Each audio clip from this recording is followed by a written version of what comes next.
중요한 거는 두 번째예요. 두 번째. 반갑습니다. 시루캠퍼스 대표 시루입니다. 오늘은 두 번째 시간으로 농지위원회 심의 대상에 대해서 살펴보겠습니다. 농지위원회 들어보셨나요? 농지위원회 심의는 이런 경우에 농지위원회 심의 대상입니다. 시, 구, 읍면의 장은 농지 투기가 성행하거나 성행할 우려가 있는 지역의 농지를 취득하려는 자, 이런 조건들을 농림축산식품부령으로 정하는 자가 농지취득 자격증명 발급을 신청한 경우 농지위원회의 심의를 거쳐야 한다라는 겁니다. 밑에는 발급기한, 첨부 서명 등입니다. 참고하시면 될 것 같습니다. 농지 투기가 성행하거나 성행할 우려가 있는 지역에 농지를 취득하려는 자 등은 이런 사람들을 얘기한다라는 겁니다. 첫 번째, 부동산 거래 신고 등에 관한 법률에 따라서 지정된 허가구역에 있는 농지를 취득하려는 자. 이건 뭐냐면 토지거래 허가구역 들어보셨죠? 토지거래 허가구역 내에 있는 토지를 취득하려고 하는 경우에는 농지위원회 심의 대상입니다. 취득 대상 농지, 중요한 거는 두 번째예요. 두 번째, 취득 대상 농지 소재지 관할 시, 군, 자치구 또는 연접한 시, 군, 자치구에 거주하지 않으면서 그 관할 시, 군, 자치구에 소재한 농지를 2022년 8월 18일 이후 처음으로 취득하려는 자. 엄청 복잡합니다. 네, 이거는 조금 이따 자세히 하겠습니다. 세 번째, 한 필지의 농지를 3인 이상이 공유로 취득하려는 자. 공동소유 있죠. 친구들 3명이서 농지 한 필지 사는 겁니다. 이 경우 농지위원회 심의 대상이라는 겁니다. 거리에 상관없이.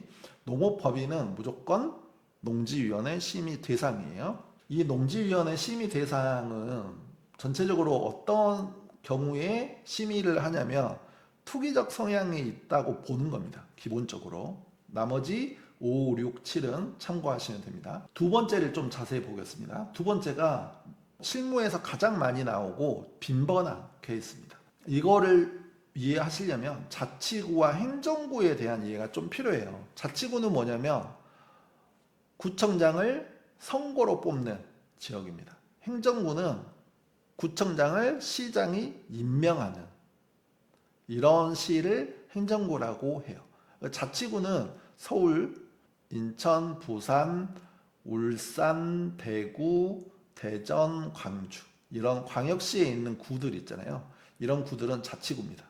행정구는 뭐냐면 경기도, 고양시, 일산, 서구, 동구, 덕양구 여기는 행정구예요. 시장이 임명하거든요. 구청장을 선거로 뽑지 않습니다. 이 경우에는 구 단위가 아니고 시 단위로 판단을 합니다. 왜냐하면 여기 보시면 취득 대상 농지 소재지 관할 시군 자치구가 있잖아요. 시군 자치구 또는 연접한 시군 자치구. 행정구는 시로 본다는 거죠. 시로. 그래서 이제 이렇게 됩니다. 서울, 부산, 대구 이런 것들은 자치구. 경기도에서 수원, 건선, 영통, 장안, 팔달 있죠. 이런 것들은 행정구여서 그냥 수원시로 본다는 겁니다. 지도를 보고 조금 설명을 드려볼게요. 용인시를 보겠습니다. 용인시. 용인시에는 수지, 처인, 기흥구가 있죠. 이 구가 있습니다. 그런데 만약에 농지가 용인시 수지구에 있어요. 수지구에 있으면 용인시는 행정구이기 때문에 수지구에 있더라도 그냥 용인시를 전체로 봅니다. 그래서 농지가 용인시 수지구에 있으면 취득하려는 자가 용인시에 거주를 하거나 연접이죠. 연접은 붙어 있다는 거예요. 경계가 붙어 있다는 겁니다. 그래서 광주, 이천, 안성, 평택, 오산은 연접은 아니죠. 경계가 붙어 있지 않잖아요. 화성은 붙어 있습니다. 화성, 수원, 의왕, 성남에 거주하면 농지위원회 심의 대상이 아닙니다. 이해되시나요? 이게 엄청 중요해요. 그러니까 농지가 있는 소재지를 기준으로 해서 그 해당 시에 자기가 살고 있냐 아니면 연접한 시에 살고 있냐가 중요합니다. 이 경우에는 농지위원회 심의 대상이 아니라는 거죠. 투기 수요가 없다라고 보는 겁니다. 그냥 실수요로 보는 거예요. 그런데 가령 포천시에 거주하는데 용인에 있는 농지를 취득한다? 그러면 해당 시도 아니고 연접시도 아니죠. 포천시는. 그러면 이때는 약간의 투기적 수요가 있는 걸로 봐서 농지위원회 심의를 받아야 됩니다. 이해되셨죠? 그러면 여기까지는 된 거예요. 여기까지는 된 겁니다. 농지를. 그러면 이 2022년 8월 18일 이후 처음으로 취득하려는 자, 이 얘기는 뭐냐면 2022년 8월 18일입니다. 가령 23년 5월, 그러니까 22년 8월 18일 이후죠. 23년 5월쯤에 이 포천시에 사시는 분이 경기도 용인에 있는 농지를 농지위원회 심의를 받아서 취득을 했어요. 그러면 이 상태로 보면 고리는 몰더라도 용인시에 이미 자기 농지가 있죠. 이 상태에서 24년 12월에 용인시에 있는 새로운 농지를 취득하려고 할 때는 비록 포천시에 살고 있지만 농지위원회 심의 대상이 아니라는 겁니다. 이 얘기예요. 왜? 농지위원회 심의를 이미 한번 받았기 때문에. 그런데 용인시에 있는 농지가 21년 5월에 취득한 농지다. 그러면 여기 보시면 22년 8월 18일 이전에 취득한 농지죠. 그때는 농지위원회 심의를 받아야 됩니다. 이 얘기예요. 이 얘기입니다. 그런데 농지위원회 심의를 받는 게 유리할까요? 받지 않는 게 유리할까요? 받지 않는 게 유리하죠. 왜냐하면 농지위원회 심의로 들어가면 이 농지위원회를 보통 한 달에 2번 정도 개최를 합니다.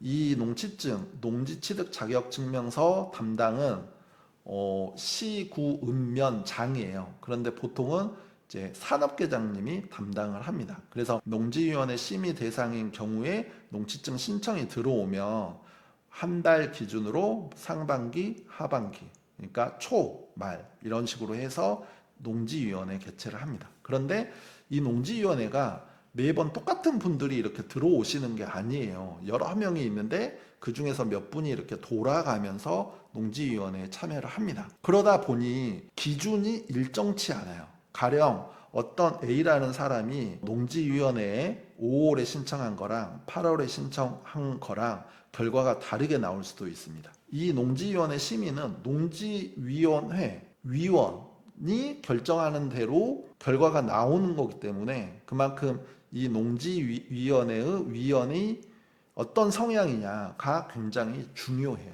가급적이면 농지위원회 심의 대상이 아닌 게 좋습니다. 물론 그동안의 결과나 이런 것들을 보면 같은 경기도권이잖아요. 용인시고 포천시고. 그러면 이런 경우에는 농취증이 발급될 확률이 높습니다. 그런데 이 포천시에 거주하시는 분이 가령 공무원이에요. 또 고위 공무원입니다.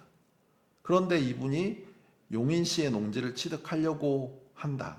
그러면 거절될 수도 있어요. 신청한 사람의 직업, 재직증명서 내죠. 또 그동안의 농지를 갖고 있는지 유무 이런 것들을 따져서 개별적이고 구체적으로 판단을 한다는 거죠. 물론 공무원이라고 해도 한 3년 남았어요. 농지취득 자격증명서 신청할 때 나 한 3년 남았는데 정년하고 여기에 우리 부모님도 계시고 연고가 있어서 이쪽으로 내려오려고 한다 라고 하면 굳이 발급을 안 해줄 이유는 없겠죠. 그런데 고위공무원인데 30대예요. 저 정년해서 내려갈 건데요. 아직 정년이 30년 남은 거예요.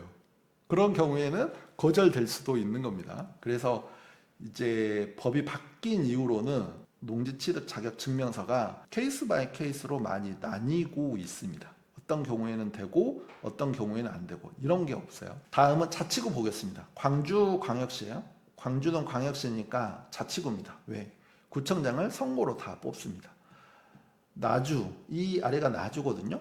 나주에 있는 농지를 취득하려고 하면 자기가 나주시에 거주하거나 연접한 남구 그리고 광산구에 거주를 하면은 농지위원회 심의 대상이 아니죠. 그런데 서구, 북구는 연접이 아니잖아요. 이 경우에는 농지위원회 심의 대상이라는 겁니다. 그런데 참고로 우리 보통 보면 해당 시군구, 연접 시군구는 농지에서 굉장히 많아요. 양도소득세 8년 제촌 자격 감면할 때도 해당 시군구, 연접 시군구 이때는 또 직선 30km 이내에 거주하면서 8년 동안 농사만 지어야 되거든요. 농업 외 소득이 3,700만 원을 넘어가는 기간은 또 안 되고, 그런데 이 농지위원회 심의 대상은 직선 30km 이 규정은 빠졌어요. 이거는 빠졌습니다. 그래서 해당 시군구, 연접 시군구만 포함이고 그렇지 않은 경우에는 농지위원회 심의 대상이라는 겁니다. 결론이 뭐냐? 농지위원회 심의는 가급적 피하자라는 겁니다. 그리고 농지위원회 심의 대상으로 들어갈 거면 경영체 등록이 되어 있는 게 좋다라는 겁니다. 직장인이라면 뭐였죠? 경영체 등록이 좀 힘들 수도 있으니 그때는 주말 체험 영농으로 가자라는 겁니다. 좋아요와 구독해 주시면 보다 좋은 컨텐츠로 찾아뵙겠습니다. 다음 시간에는 세 번째, 농지취득 자격증명서 실무에서의 대응입니다.